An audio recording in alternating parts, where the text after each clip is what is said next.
Olá, pessoal, sejam bem-vindos a mais um programa. Hoje o tema é angústia e compulsão e a relação que existe entre ambas.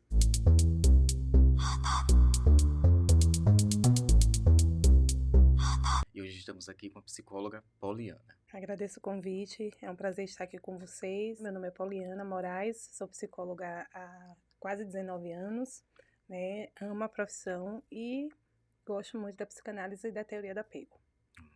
Pensar em compulsão e logo em angústia, sim. Uma leva a outra, Uhum. via de regra costuma ser assim, né? Assim, podemos enxergar o sintoma compulsão mais visível do que a angústia, Sim, né?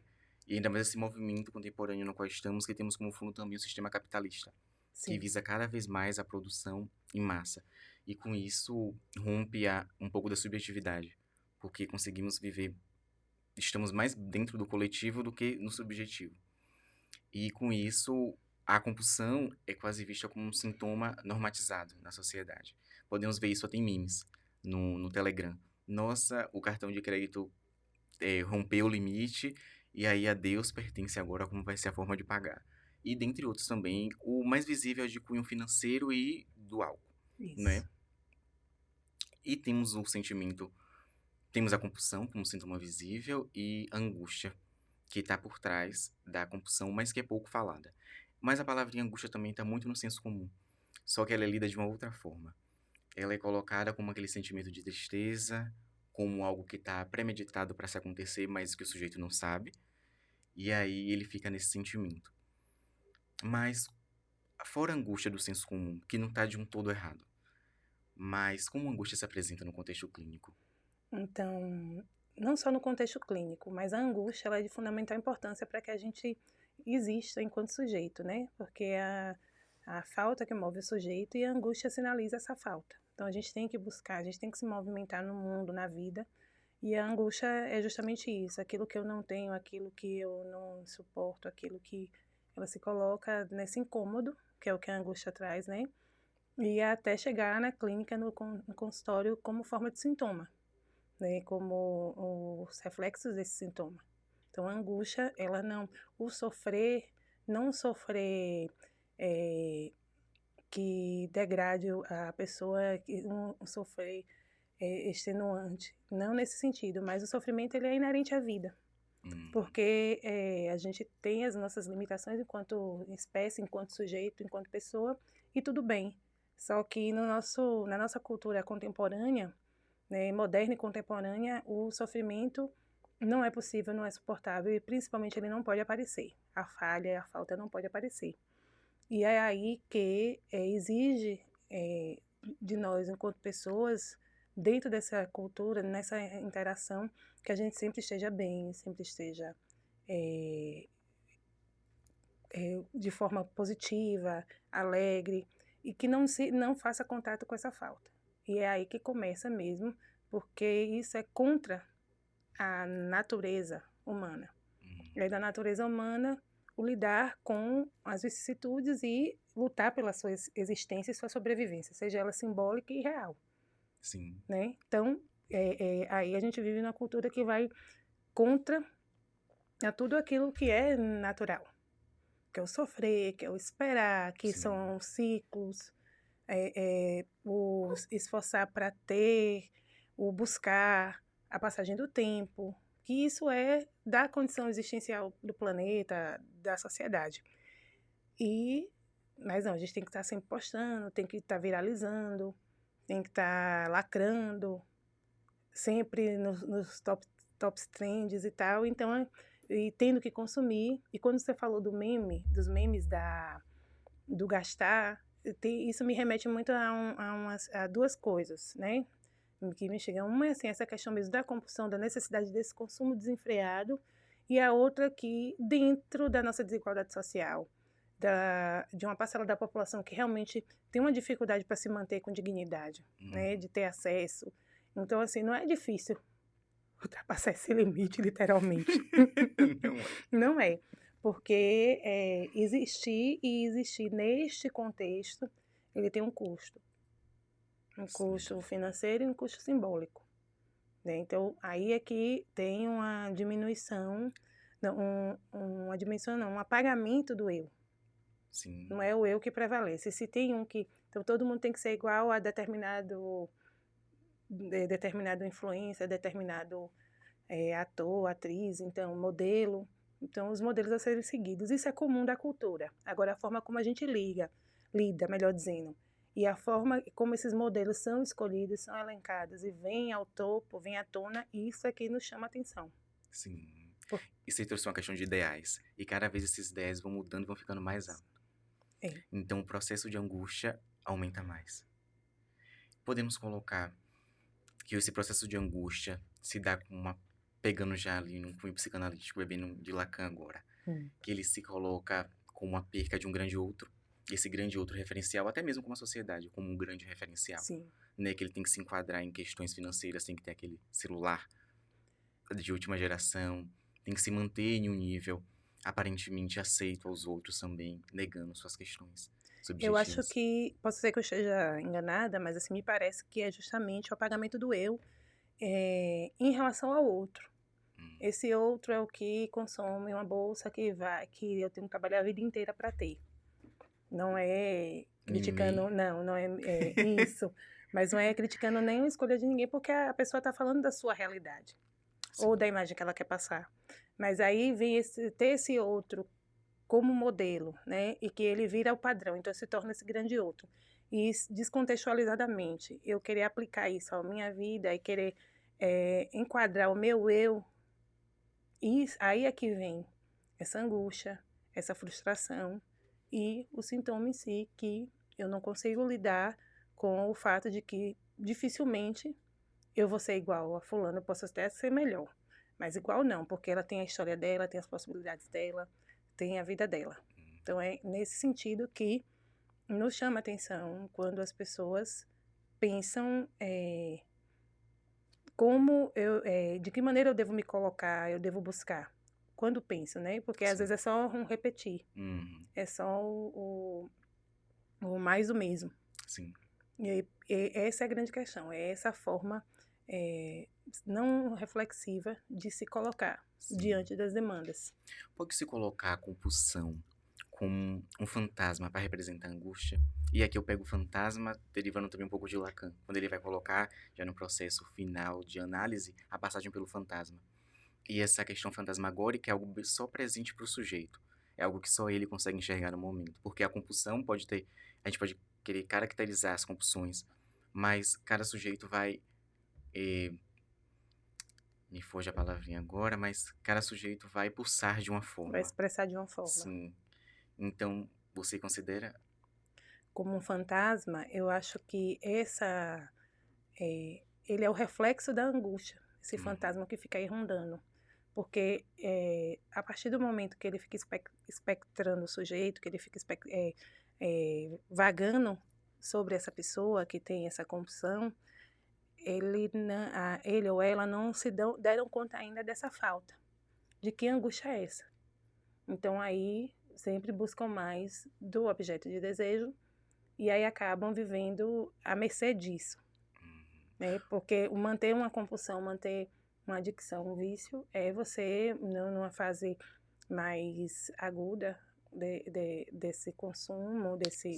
é você viver à mercê desse vício. Podemos pensar a compulsão como uma vivência em uma fantasia de completude? Sim, de certa forma, sim.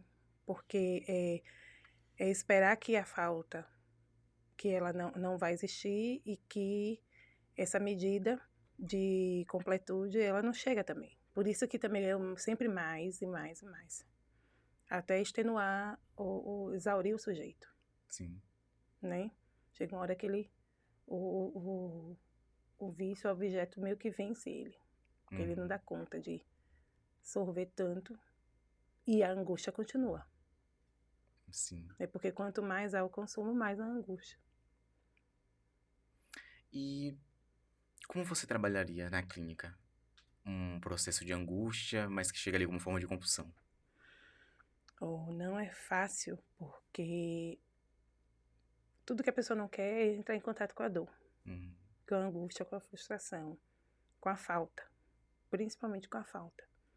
E aí, fazendo com que ela se apresente e ela vai emergindo processualmente dentro do processo de psicoterapia e dando suporte e às vezes até prevenindo o paciente, cliente, consulente, como diz Matheus, que ela vai aparecer e você tende a ter uma piora desse quadro, mas provisoriamente, porque você precisa elaborar, falar sobre, fazer contato, para depois ter entender do que é que ela quer lhe dizer, do que é que essa compulsão tá querendo sinalizar, Sim. né? Então, dessa forma aqui, fazendo contato, diferentemente de que outras abordagens, não falando de abordagens teóricas, mas de outras abordagens no sentido de que se a pessoa cesse totalmente, pare, isso vai funcionar por um tempo, mas a longo prazo vai ter um represamento aí dessa angústia, mas tende a voltar. Uhum. Então, é justamente fazer contato, é no momento, quando está ali no ato, tem uma passagem, o sujeito sai de cena, né? Ninguém vê, por exemplo, uma pessoa que é dependente químico, um adicto, usando droga. As pessoas no entorno, ninguém vê, que eu falo assim, a rede relacional dele. Se a gente olha andar nas ruas, a gente vai ver, né, nas chamadas cracolândias, nas ruas, a gente vê as pessoas consumindo, nas festas e tudo. Mas, assim, o que eu quero dizer é o seguinte, assim, na frente do pai, na frente da mãe, na frente da namorada, do namorado, a pessoa não vai fazer isso. Né? Dificilmente ela faz. Ou se faz, ela diz, não, estou bem, eu tenho controle. Então, tem uma negação aí de que... Então, ele sai de cena, passa ao ato. E tem essa anestesia, por assim dizer, depois do consumo, mas depois vem a angústia de novo. É porque eu fiz, ou não foi suficiente, não foi satisfatório. Em algumas, por conta até da própria química, neuroquímica cerebral que desperta. Lacan vai colocar no Seminário 10 que o sentimento de angústia é o único que não mente. É até quase considerado um sentimento... O único que não mente. O único que não mente. Sim. Considerado até como um sentimento basal. Ele vai dar lugar aos outros sentimentos. E ele também coloca que quando o sujeito sente angústia, é como voltar ao seio materno. É voltar àquele momento de completude. Né? Aquele momento em que nada faltava. O tanto que ele vai colocar a angústia como a falta da falta. A impossibilidade do sujeito sentir a falta. E ele entra nesse processo de angústia. Seguindo essa visão, podemos considerar o sentimento de angústia, quando o sujeito começa a entrar nesse processo, a angústia ali no lugar de um desejo potencial de liberdade? E eu acho que é mais de completude até do que de liberdade, porque é como se ele quisesse vencer esse objeto e não vai. Porque a angústia, ela só deixa de existir quando a gente não existe mais fisicamente, né? Então, porque assim, a pessoa precisa se movimentar. Sim. Né? E se a gente compreender a representação da angústia como uma falta, ela é inerente porque a gente sente fome, a gente sente sono, irritabilidade, calor, cansaço. E isso tudo é angustiante. Sim. Né, que toca o sujeito de alguma forma, em maior ou menor grau. Mas é dessa maneira que as coisas vão colocando. Então, esse sentimento de completude que você colocou, né, para manter a linha de raciocínio, assim, ele é esperado, ele é almejado, mas tanto é que as pessoas sempre falam, até no senso comum, eu tinha tudo, mas aí me veio um vazio. Sim. Quando fica só ou em contato consigo mesmo, aí vem um vazio. Porque esse vazio, ele não pode ser plenamente traduzido na materialidade. No real, no palpável. Ele é simbólico. Sim, e até trazendo também essa questão que você falou, eu me lembrei também no senso comum, o dinheiro não traz felicidade. Não se pensa em qualidade que se pode obter, mas pense em si no símbolo do dinheiro e que ele vai trazer a completude. Mas não se tem um movimento que vai fazer com ele. Então, cria essa angústia, cria esse imaginário de que o papel em si não vai lhe trazer felicidade, mas o movimento vai fazer com ele. Sim. E para mim também tem uma coisa assim, na nossa cultura, muito de caráter moralista, judaico-cristão, né, naquela tradição desse Deus punitivo, desse Deus que, independente da religião, dessa visão maniqueísta, de certo e errado, bem e mal, tudo e nada, né, o dinheiro ele é colocado como algo que é melhor como algo sujo, Sim. como algo pecaminoso, né? Que pode lhe trazer consequências, porque também é uma forma de dominação. Uhum. Então, desde o tempo do mercantilismo, hoje no capitalismo, né, o liberalismo é uma forma de dominação. Porque se eu aceito a minha condição de pobreza porque eu sei que dinheiro não traz felicidade, ou se eu, e eu não posso questionar também a desigualdade, a dominação, a injustiça, né, a segregação, né, a exploração pela via do trabalho, pela via se a gente pegar num contexto histórico, pela via da escravização, do processo, né, escravagistas que nós sofremos e tudo, por esse processo todo de um humano dominar o outro humano. Sim. A sociedade, ela não é equitária. Ela não é de dividir não é nem produtos, que eu queria dizer, me fugiu a palavra também, mas ela não é de dividir os recursos, pronto, os recursos que nós dispomos de forma equitária. Então, a gente tem esse movimento de acumulação, justamente por temer a falta. E nessa questão da acumulação, então, eu preciso ter um discurso que convença você de que eu tenho que ter tudo e você nada, e tudo bem, e que você me ajude nesse continuismo, de que eu continue tendo tudo e você nada, que você vai ser compensada a posteriori. Em um futuro paraíso, No não é? futuro paraíso, né? E por isso que o dinheiro não traz felicidade. Mas a fome, a pobreza, a dívida do cartão de crédito, tudo isso é angustiante também. Sim. Né? E como é que, por exemplo, como eu costumo dizer, as redes sociais refletem muito o pensamento e a cultura nossa contemporânea, né? Aí eu tô lembrando de uma influência que fala que chama a cerveja de psicóloga. Eu tenho a vontade de mandar um direct para ele. Eu tenho muita gente que gosta de cerveja, mas não chama de psicóloga, não. Mas eu acho ele bem interessante a forma dele, do discurso Tem um dele. bar que se chama terapia. Tem um bar que se chama terapia. E sempre pode ver, em todas as festas nossas, Sim. sempre se associa a bebida. A cerveja, eu não estou fazendo discurso aqui contrário, não, porque eu acho que isso é uma decisão muito pessoal. Assim. Né? Quem tem que normatizar e regularizar aí é o governo e as igrejas. Mas, assim, cabe a cada um também ver o que é bom para si.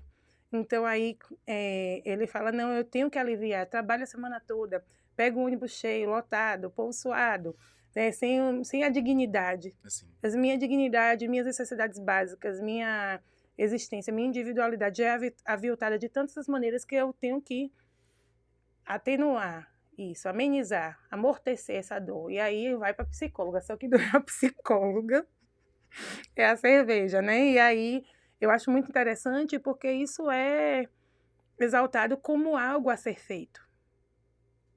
Né? Eu tenho até uma ex-chefa, uma ex-líder, uma pessoa que eu gosto muito, e ela dizia assim, né, antes das reuniões ou depois. Depois não quer que eu beba, depois não quer que minha pressão suba. No sábado eu tenho que tomar uma, porque senão eu não aguento, senão não dá para aguentar. As coisas que eu vejo, que eu escuto, assim, minha filha, desse jeito tu vai aí, o ar te espera. Porque o outro não vai mudar. O outro não muda. Por isso que às vezes tem gente que o Narcóticos Anônimos, a bariátrica, enfim, que aí vai para a patologização. É nesse sentido que eu estou falando.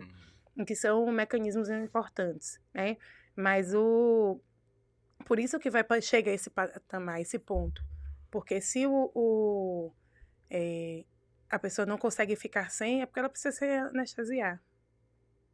E aí é que essa é a grande questão. Porque a gente não pode, que aí é muito utópico, mas assim, por que a gente não pode viver de uma maneira em que essas angústias, né, cheguem a um ponto de serem gerenciáveis, sejam a um ponto de serem, que possam ser elaboradas?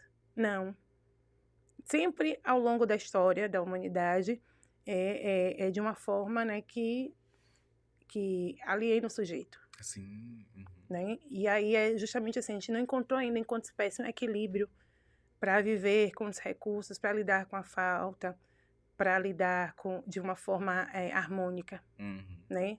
Às vezes de uma forma ou de outra, mas sempre assim um povo originário que vive em harmonia com a natureza, mas sempre vem um outro dominador, um outro invasor, um agressor e quer, né? E quer impor aquele modelo, Sim. aquela forma como a ideal. E aí você, para continuar existindo, tem que se adequar, né? Ou suprimir o seu eu. Então, é nesses processos todos que as coisas acontecem e é muito fácil depois culpar o sujeito assim, não gaste seu cartão de crédito não coma não beba não. Sim. Né? É como se fosse assim um buraco mais embaixo, sabe? Uhum. Tem uma base aí, que é um pano de fundo muito importante e que a gente não pode descontextualizar, senão a gente esvazia esse sujeito e deixa tudo a cargo dele e a decisão e o acordar para a mudança perpassa por ele, obviamente, faz parte dele. Mas não, a gente também não pode descontextualizar, porque senão fica muito assim, se você tiver força de vontade, com fé em Deus, se você tiver sorte, se você for contemplado, premiado, sorteado, se o milagre for operado sobre você, se você receber a graça, se você se penitenciar suficientemente ao ponto de você receber a graça, você vai ser liberto. E nesse discurso você percebe-se que o desejo dele está sempre aliado a um outro. Você só Isso. vai ter isso se esse outro permitir. E a sua insuficiência permanece, porque se você Sim. não é nunca suficientemente bom e satisfatoriamente bom, você vai... mas se você não teve ainda a cura, a graça, é porque você não fez tudo que deveria. Foi insuficiente, foi insatisfatório. Mas a gente está ali falando não de uma coisa apenas da ordem do mágico, do religioso. A gente está falando de algo assim que é estrutural.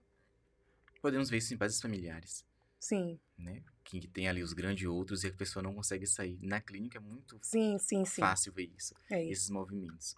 verdade. E considerando a angústia como esse sentimento motriz que sempre está ali pulsando, pulsando, pulsando, podemos dizer que quando o sujeito consegue de alguma forma lidar com ele, olhar para ele, nem que seja no mínimo, ele consegue se aproximar mais do sujeito do inconsciente, o sujeito que está lá. Eu não sei se do inconsciente, mas do inconsciente você fala no sentido da essência? Sim, Sim, aquele seguindo assim, né, já é. o esquema Z, né, de Lacan. Ai, meu Deus, já vem ele com esses Agora, eu também não vou esquemas de Lacan. Eu não vou lembrar. Eu também não vou lembrar, não, mas eu sei É, que tem o sujeito que tá lá no inconsciente, tem o A, tem o Azão, né? vazão, azinho. Isso, e vai ter o outro. E esse sujeito que fica lá, que ele teve, né, que abrir mão, porque vai além de estrutura, né? Psicose, neurose, perversão. Sim, E aí ele escolhe, né, podemos dizer, né? Se vai ali pra neurose, psicose ou perversão. Escolhe não é nem a palavra não. certa. Ele faz o que dá, viu? É A isso. gente vive fazendo o que dá.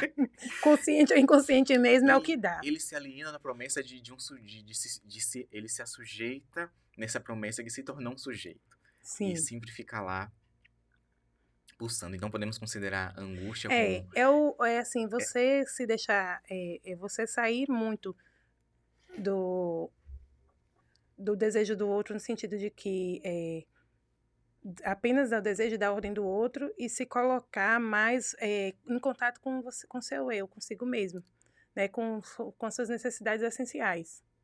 Não é possível, por exemplo, nem o outro prevalecer totalmente sobre o eu, nem o eu subjugar o outro. Eles têm que ter uma relação, no mínimo, dialógica e interativa, de forma satisfatória minimamente para ambas as partes.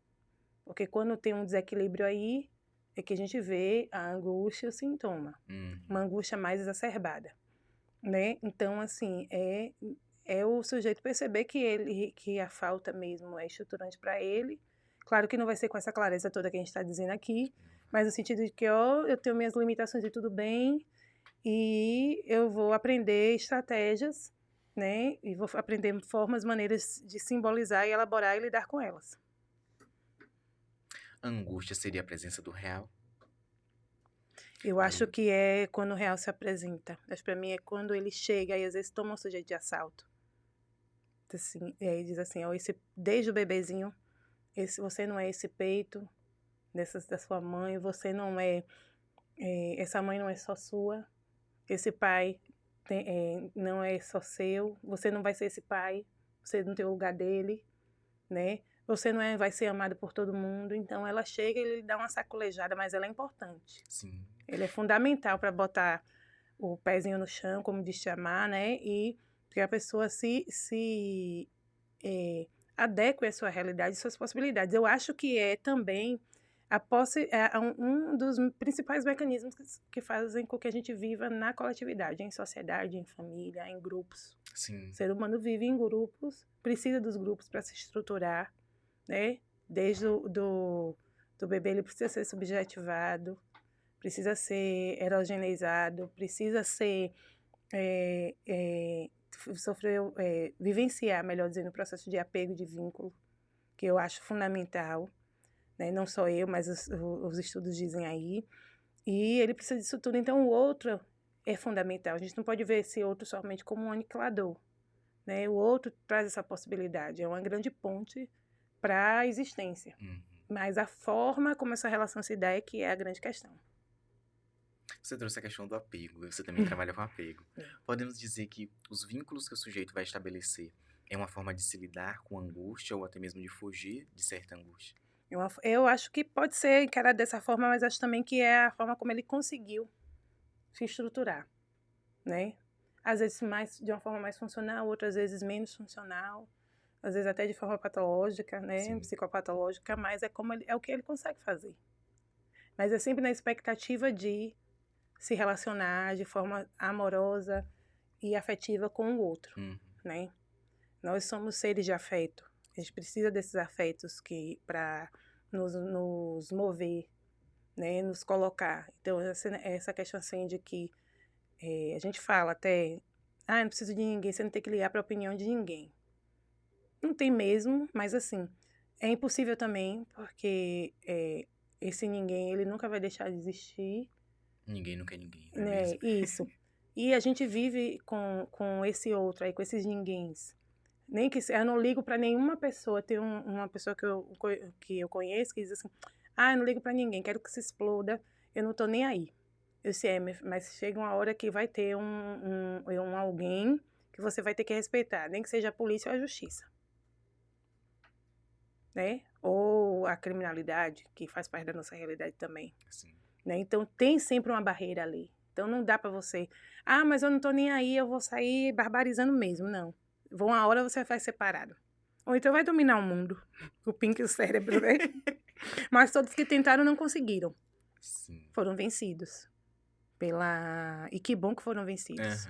Né? E isso também está muito presente em imaginários no filme. Sim. Né? Em filmes, animações. Não é sempre esse que tenta dominar, É o mal lutando, que quer dominar, que quer subjugar as pessoas, sim, né? E a gente pode pegar isso numa esfera macro e trazer para uma esfera micro. Quem é esse outro que quer me dominar, que quer me subjugar? Muitas vezes é o sujeito lidando com o seu próprio poder de dominação, não consegue, projeta isso no outro, e aí acha que o outro está tentando dominá-lo.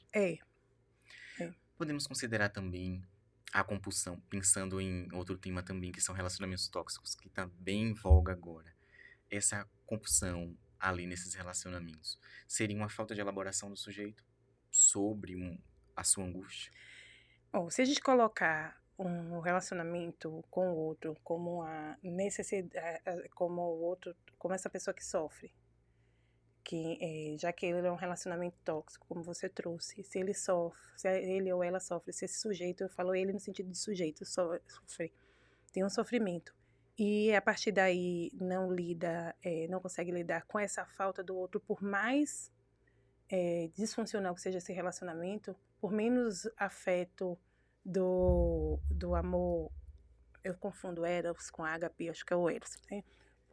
Por menos que ele tenha esse retorno afetivo, essa satisfação afetiva, emocional, então a gente pode pensar assim numa dependência emocional e ele é dependente desse grande objeto, esse adicto. Mas tem uma ilusão em cima, uma ilusão projetada nesse objeto de que não vivo sem. Sim. Se aponta ali uma fantasia de completude, mesmo É, nesse é, gozar um desprazer? não sei, assim, se seria uma fantasia de completude, mas para mim me parece muito mais o medo de não suportar a falta. Hum. Porque quando a gente atende pessoas, tanto a pessoas adictas como pessoas que têm passam por relacionamentos abusivos, por situações isso não, às vezes assim, tem um pai, uma mãe narcisista, um relacionamento agressivo, com violência, a vítima, o sofredor, a pessoa que sofre, ela sabe. Em alguma dimensão ela sabe. Mas ela nega porque ela acredita de forma fantasiosa que ela precisa daquilo. Porque todo mundo tem uma amiga que já teve um boy lixo, né? Como chama agora. Eu acho engraçado essas formas de falar boy lixo, macho tóxico, macho escroto, e todo mundo é tóxico, todo mundo é escroto, e cada um. Não que, mas tem gente que é mesmo, Com certeza. mas tem. Porque às vezes a gente, quando chega aos homens, eu fico até com medo de ser tóxico, de ser. Eu fico olhando em que dimensão eu estou sendo. Então, eu acho que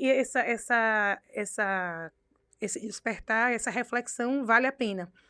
Mas assim, a pessoa sabe, não, porque ele já fez isso comigo, não, porque isso já me tratou assim, já me fez isso, já fez traição, já me bateu. Mas ele vai mudar. Isso é porque quando ele bebe, ele faz assim. Isso é porque é a mãe que influencia ele. Isso é porque ele é influenciado pelos amigos. Ele tem uma essência pura. Ele é legal. Mas o problema é o outro. Sim. Ele se deixa influenciar, mas ele tem. Então, assim, ela sabe que aquele outro ali não é o que ela precisa e espera e deseja e merece.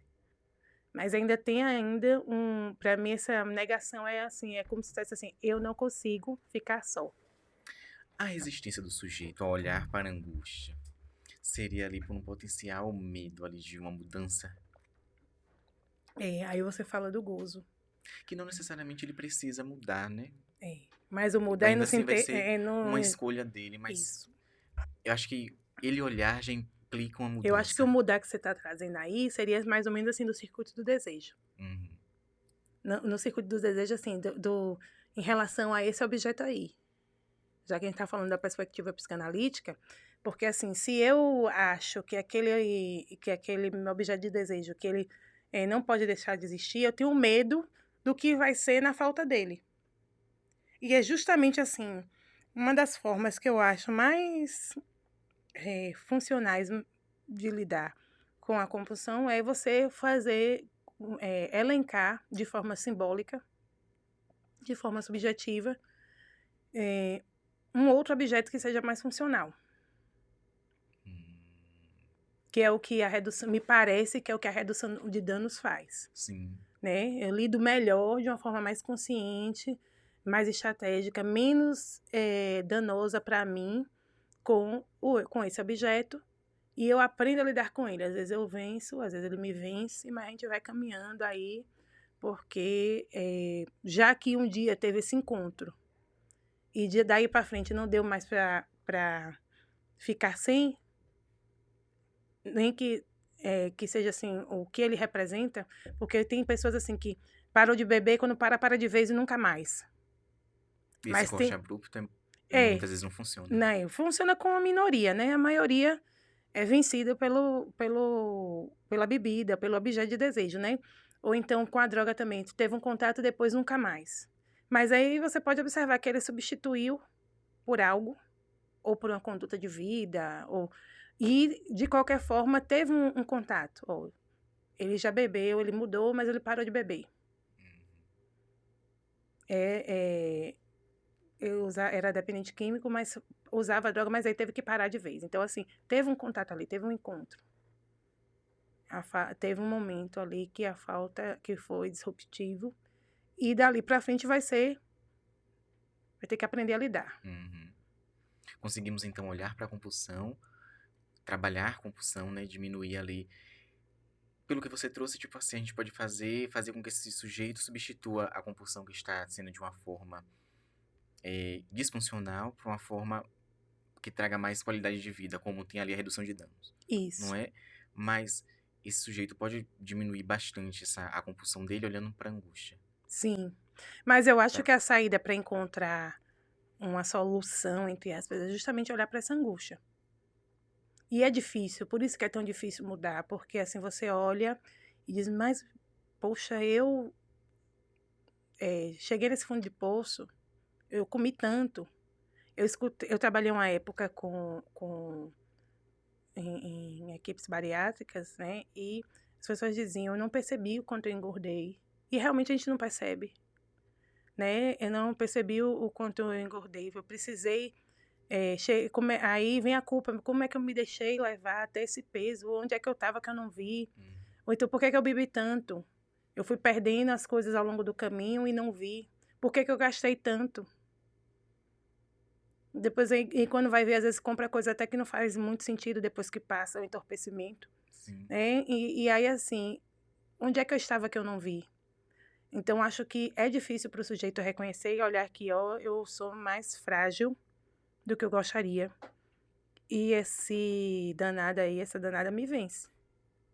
Uma das E, existências e, a- também seria, e aí é reconhecer, só para completar, reconhecer a nossa finitude, a nossa falhabilidade, a nossa falta.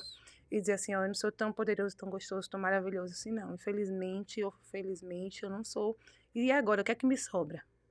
era esse ponto que eu ia chegar. Também uma das existências seria encarar a... Você trouxe a finitude, mas não era a finitude, mas a impotência. Sim, Seria você estar ali de isso. cara com a sua impotência.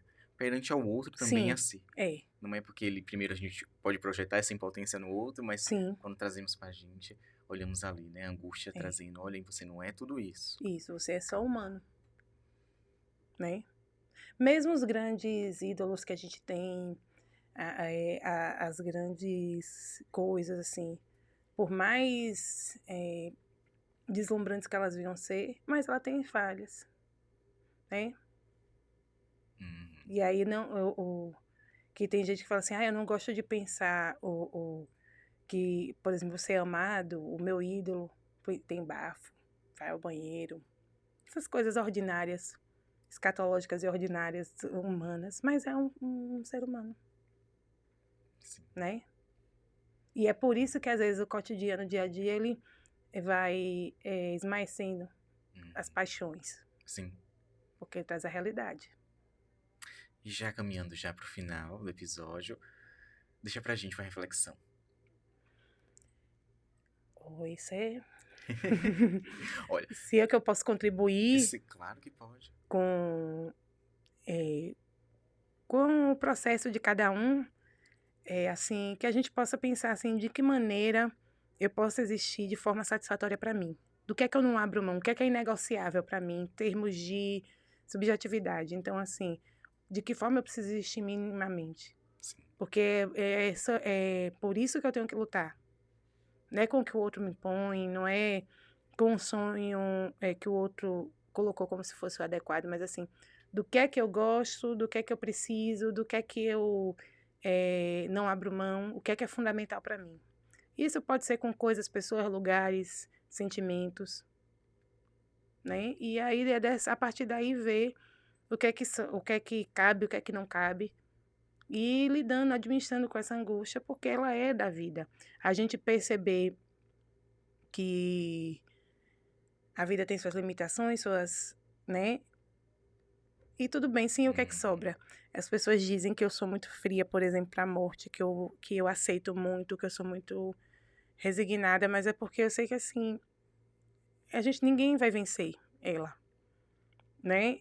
Não tô dizendo que é fácil, não tô dizendo que é bom, mas, assim, é o próprio processo da vida, né? Então, às vezes, assim, pior do que um fim de vida, para mim, humildemente colocando, certas formas de vida, quando você não pode se expressar enquanto pessoa, não pode ter a sua plenitude. Então, realmente, aí aqui, Sim. né?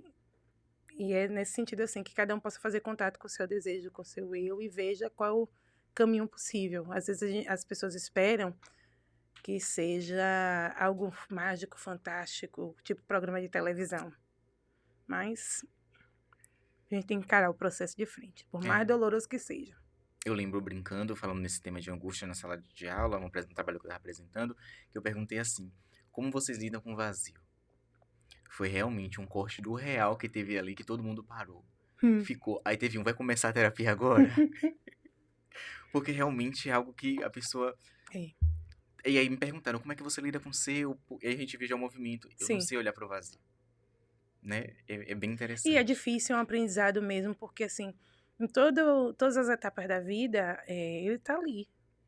É o tal do fantasma que você falou, assim. Então, por exemplo, o jovem, ele tem, tem, entre aspas, saúde, tem vivacidade, tem energia, mas não tem um dinheiro.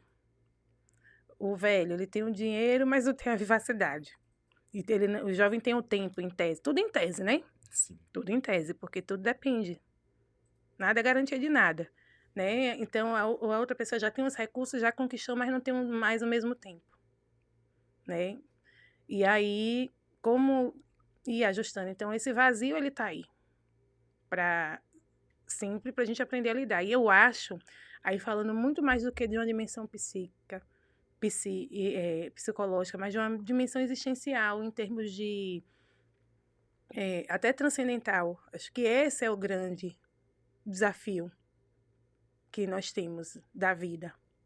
É aprender a lidar, né, com isso tudo, e não tem fórmula mágica. Eu posso me inspirar em você, mas nem sempre, ou quase nunca, o que você faz é modelo para... modelo não, receita para mim.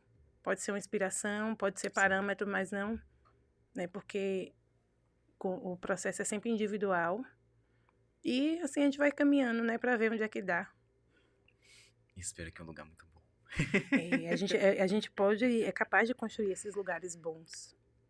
Porque também quando tem uma frase que, uma certa feita, só para contextualizar, quando eu estava aula de psicologia para o ensino médio, o pessoal do primeiro ano do ensino médio, faz bastante tempo, já mais de 10 anos.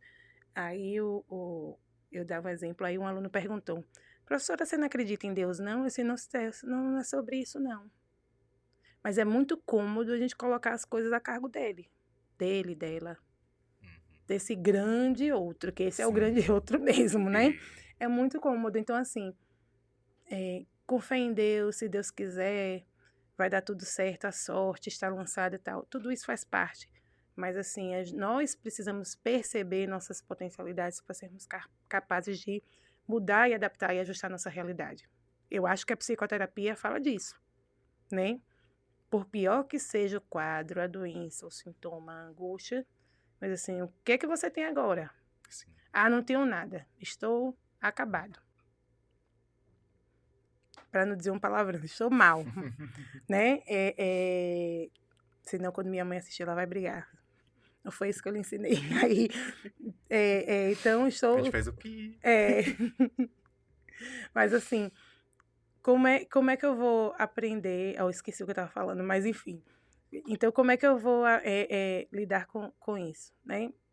Eu não tenho que ficar só aqui, recapitulei, não tenho que ficar aqui só esperando pacificamente, o milagre, o governo, minha mãe, meu pai, o amor, Deus, né? O programa de televisão, as curtidas do outro. Eu tenho que, em alguma medida, claro que esse processo faz parte, mas em alguma medida eu tenho que me pronunciar e buscar aquilo que eu quero. E não estou falando de forma meritocrática, não. Não é isso, não. Estou falando, assim, de uma maneira de que, de alguma maneira, se eu tenho que se pronunciar, ele precisa aparecer. Sim. Em alguns casos, em muitos casos, né, em muitos contextos, é preciso que se favoreça, que se facilite, que se subsidie, em alguma medida, essa busca, esse percurso. Mas o outro sempre, o sujeito sempre, o outro não, o sujeito sempre vai ter que aparecer. Então, porque por mais que, vamos supor, vamos pegar um exemplo, né, que seja difícil ter acesso aí a pessoa tem ter acesso a um concurso, um exemplo. Mas aí aí ele é perfil para a cota. Mas se ele não for lá, se ele não souber do edital, ele não se inscrever, ainda que com isenção, ele não se inscrever, ele vai concorrer de forma equitária, né? Uhum. Aí, se ele não for para a prova, se ele não ler, nem que se ele não preencher o cabeçalho, pelo menos, do gabarito, então, Sim. de alguma... ele sabia tudo, não marcou o gabarito. Então, esse eu tem que aparecer.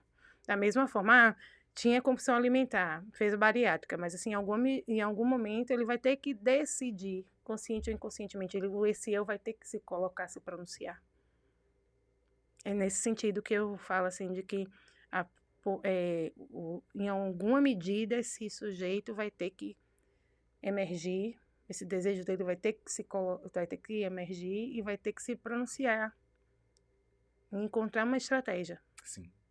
né? E aí a gente vai vendo o que é que acontece. E onde podemos encontrar você, rainha da psicanálise?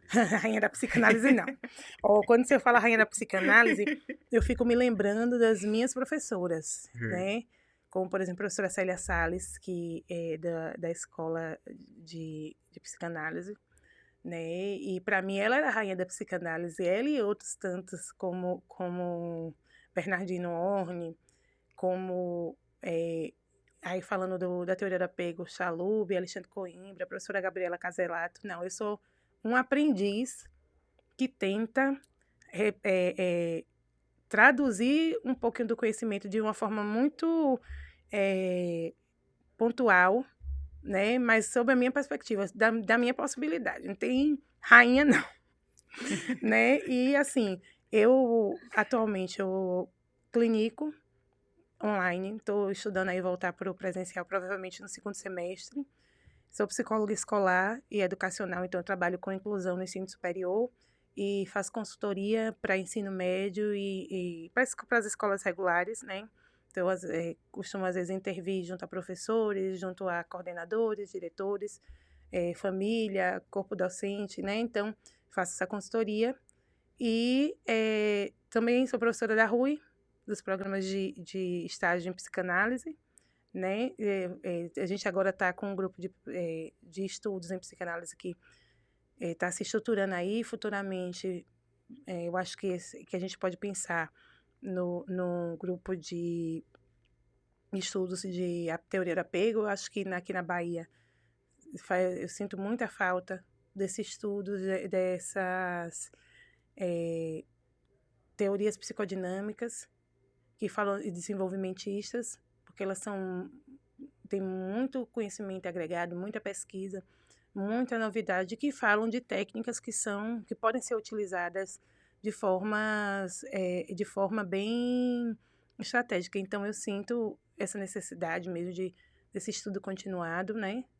E então, voltando onde vocês me encontram, eu tenho um Instagram que não é bombado, que não é bem flopadinho, por sinal, porque Mas vai ficar bombado eu agora. não movimento ele, eu estou me trabalhando para vencer a angústia de não aceitar o movimento contemporâneo das redes sociais e dizer, Paulina, você tem que ser uma pessoa do seu tempo, tem que ser uma mulher do seu tempo. Então, assim, se um dos canais de comunicação é a rede social, então, dentro da sua possibilidade, você tem que... Eu não sei qual é a minha possibilidade ainda, né? Então, eu tenho um Instagram chamado Papos Vinculados, que ele busca falar um pouquinho de teoria do apego, né? E também só mandar e-mail, um oi, um direct, que eu tô por lá. Então a gente vai deixar o e-mail e Sim, os essa rede social. contatozinhos nos créditos.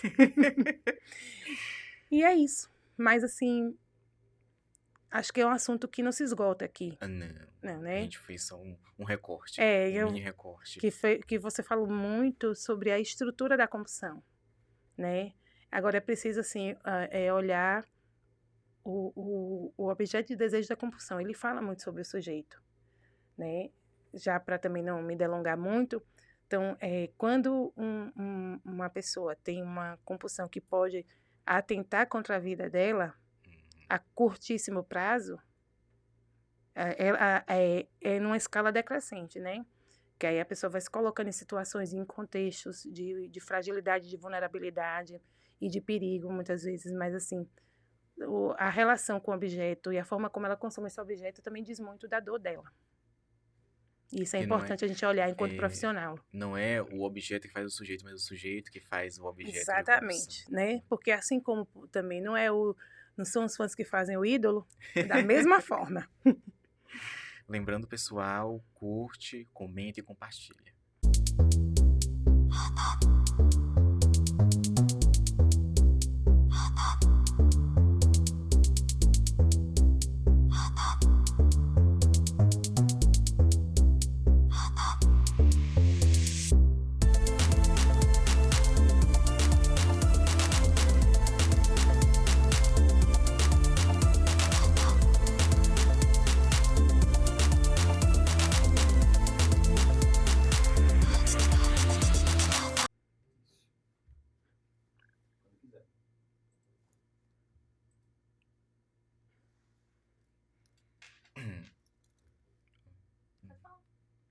Pera aí. Preciso rir.